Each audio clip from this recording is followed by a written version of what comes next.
Fala pessoal do nono ano, tudo bem com vocês?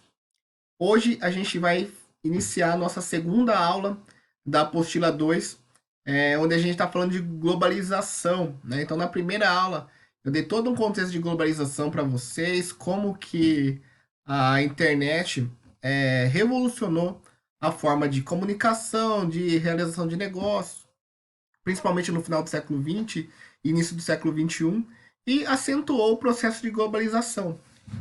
Só que não tem como a gente falar de globalização sem falar desse autor que eu vou falar hoje dele para vocês, que é o professor Milton Santos, né? Então eu vou passar dois textos dele aqui para vocês, que são bem interessantes para a gente entender a crítica dele com o processo de globalização e como que ele foi um dos autores isso no mundo que mais desenvolveram a ideia de globalização e de como esse processo ele desencadeou muitas outras questões, né, como a desigualdade, como a falta de acesso a esse mundo novo que foi desenhado, né, através desse momento onde a tecnologia vai ditar as regras, ok?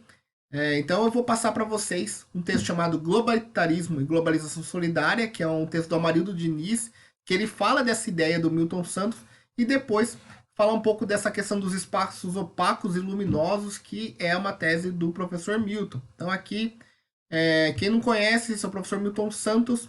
Ele é o único geógrafo brasileiro premiado com o prêmio Vultruland, que é basicamente o prêmio Nobel da Geografia, né? Então, ele nasceu na Bahia, né, em Brotas de Macaúbas, no final da década de 20, e morreu no ano 2001, né? E nesses quase 80 anos de vida, ele foi um dos geógrafos que mais produziram conteúdo relacionado à nossa disciplina, né? Desde da geografia física até a geografia humana, a geografia crítica, que ele é um dos criadores desse termo geografia crítica, né? Dessa colocação da política dentro da geografia, das questões ligadas aos aspectos sociais, principalmente do Brasil e dos países da América Latina e da África. Então ele é um geógrafo extremamente importante no mundo e infelizmente não é tão conhecido fora do nosso meio da geografia, né? Eu vou apresentar dois textos dele hoje, vou passar umas questões para vocês responderem e depois eu vou dar duas dicas de vídeos para quem quiser, né, saber um pouco mais da obra do Milton Santos, pode assistir esses vídeos aí no YouTube que eu vou deixar para vocês no final, ok? Então vamos lá.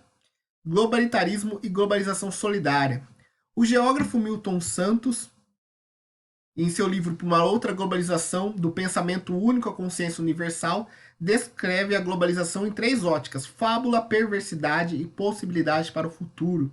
A fábula é propagada pelos estados e pelas empresas.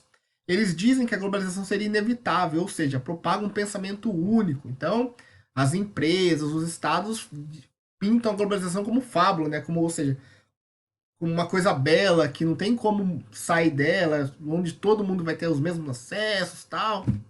Então essa é a fábula.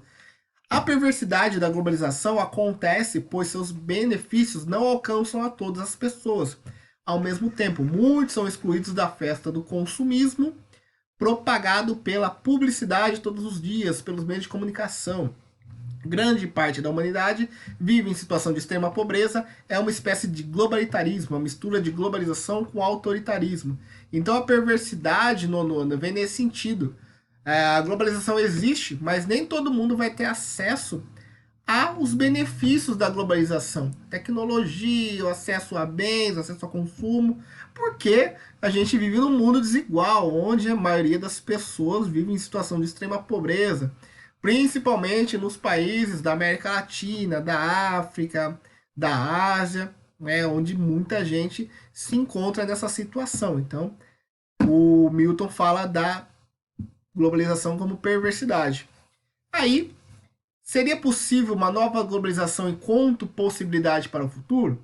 Então, a globalização poderia ser mais solidária, ou seja, usar a tecnologia hoje apropriada pelas grandes empresas em prol de todos? isto é, fazer com que as inovações científicas como a internet atinjam os mais pobres, mais inclusão e solidariedade social e menos consumismo. Então, a possibilidade para o futuro que o Milton falava era justamente isso.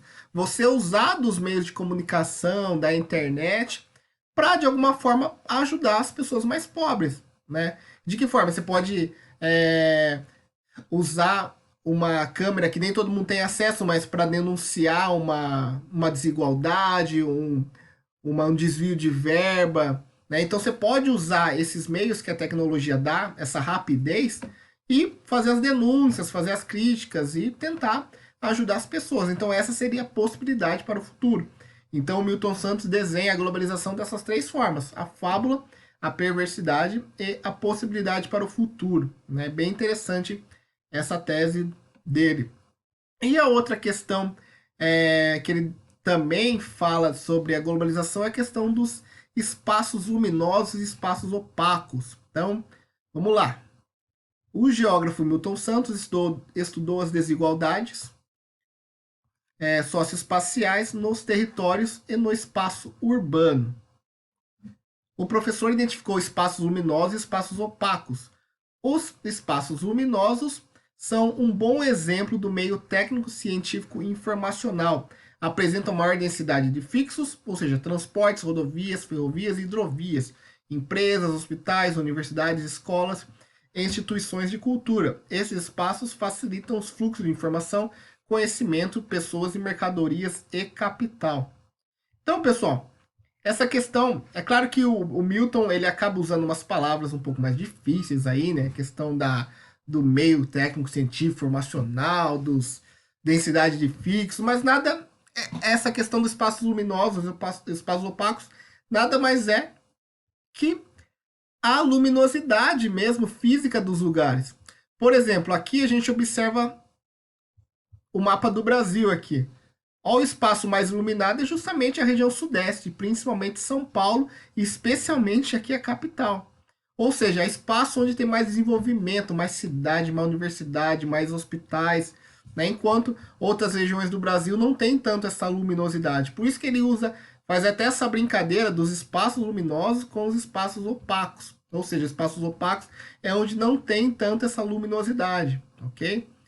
Que vão apresentar menor densidade de fixos, menor quantidade de empresas, de serviços públicos.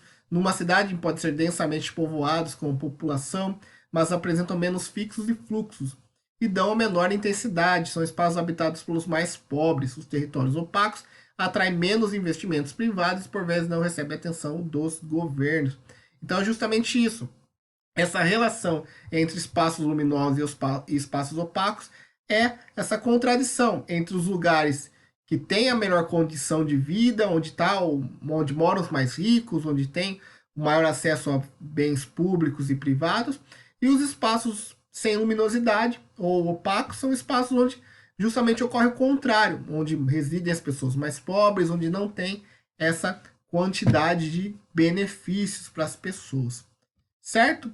Então trouxe. É claro que, pessoal, eu resumi isso em alguns minutos, essas duas ideias do Milton Santos. É claro que a gente poderia aprofundar muito isso, né? Mas o espaço aqui de uma aula é meio limitado. Então, é um tema bem complexo assim, mas eu trouxe de alguma forma para vocês conseguirem fazer a compreensão, ok? Então, eu vou deixar para vocês a questão 11. Então, a partir da leitura do texto Globalitarismo e Globalização Solidária, explique como a globalização é fábula, perversidade e possibilidade para o futuro. Dê exemplos. Vocês vão fazer aí a 11, com base no primeiro texto. E com base no segundo texto, vocês vão responder a questão 12. A partir da leitura do texto, responda o que é um espaço luminoso na A, o que é um espaço opaco na B. Na C, você identifica os espaços luminosos e opacos em sua cidade? Cite exemplos.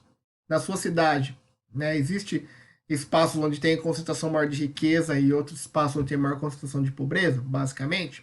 E D, o que você faria para iluminar os espaços opacos do seu município? Né? Seria levando investimento, levando bens públicos, tal. Aí vocês vão dar exemplos de ideias de vocês mesmos, ok? Então, como eu disse para vocês, é bem resumido esse conteúdo, né? O professor Milton Santos, ele tem muitas outras teses que ele defende, muitos livros que ele publicou.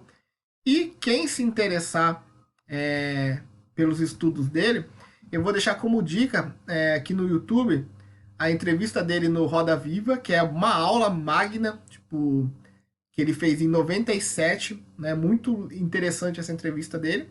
E o documentário sobre a vida e obra do Milton Santos, chamado O Mundo Global Visto de Cá. É justamente como que, principalmente nós aqui, latino-americanos, os povos da África, que são, de alguma forma, os povos que não têm acesso tanto aos bens globais quanto os europeus e norte-americanos, como a gente vê a globalização.